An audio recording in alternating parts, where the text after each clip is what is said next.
to a museum in New York, and it all came before my eyes.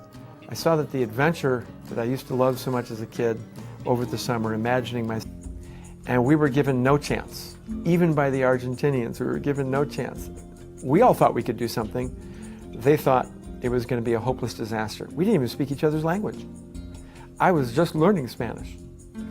And we went out, Ben, and you're going to do something that no one has ever done and considers unlikely. But they got to trust you that you're going to do it. And as we marched down the valley, we were now half a mile away from this place. And I said on a Sunday, it was our day off, I said, really, the first population of dinosaurs, the first natural herd of dinosaurs that has ever been recovered. 1 year, like birds, they grow fast, but it takes them 5, 6, 7 years. So while Mama and Daddy dinosaur are sitting on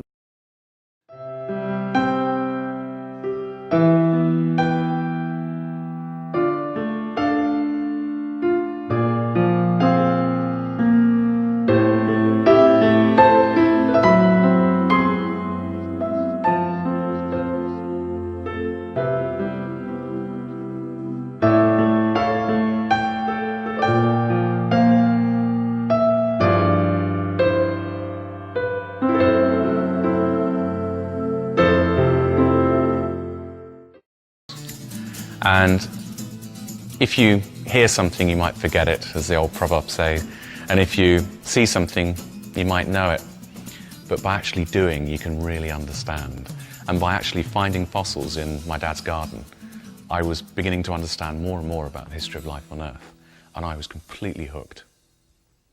We also took the borescope and the high-speed camera into a patch of heliconia on the island of Dominica. Los muchachos más brillantes de este país en materia de ingeniería, es un crimen de Estado que un muchacho de esa categoría se desperdicie de esa forma. Y la maravilla de la audacia y la técnica, el tulki a reacción. La Argentina se pone a la vanguardia mundial de este tipo de desarrollo y es uno de los 6 países del mundo que... I just used to be busy one night a week, Saturday night. So, you know, it's Wednesday and yeah, we're busy every night of the week. Get used to it because that's what it's like in the real world. Discipline, control, insight and fucking pushing standards out. Here, they've got very comfortable, very relaxed and it's not busy, so why bother? Prove to fucking me that you are that hungry for that head chef job. Yeah? Relax. Okay, yeah? Yeah. Get a grip and fucking control it. I'm trying to. Cool. You fuck off, I'll do it. Huh? Hey. I got it. No, but listen. I know. You're more laid back than a fucking ironing board. So you know, if you're gonna muscle in and do it, shut the fuck up and do it. I'm trying. Hey, not hard enough in my eyes. I'm sorry. I'm sorry. You just fucked to bloody soul. We're trying to create a... This table 25 has not even been called away. Already Jamie's getting confused about the orders. At the same time, I'm not in a position to tell him off. Just for some reason today, I just came out and started fucking directing the fucking traffic.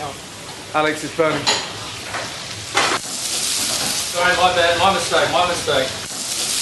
Sorry, my bad, my mistake. Here is someone who's trained in the operation and maintenance of all the equipment on board a ship at sea, which is where I started. You need to be resourceful. You have to ship salvage as well with this company. I love troubleshooting. I like systems, machinery systems.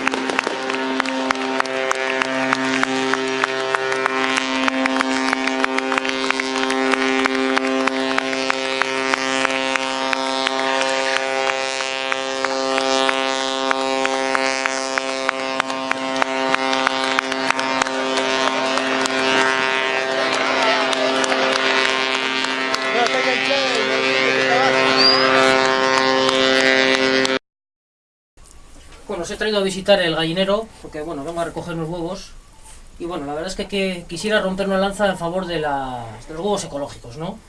Y de una filosofía de criar las gallinas, estas aves tan conocidas, de una forma ecológica y con una cierta ética hacia estos animales. Porque los huevos que tienen verdadera calidad son los que ponen gallinas que viven libres en el campo. Libres porque buscan su propio alimento, se alimentan de gusanos, de hierba y luego podemos complementarlo con borona y otro tipo de cereales. On behalf of Expert Village, my name is Laura, and I'm here to talk to you about canaries. Canaries are a little more difficult to sex than most birds.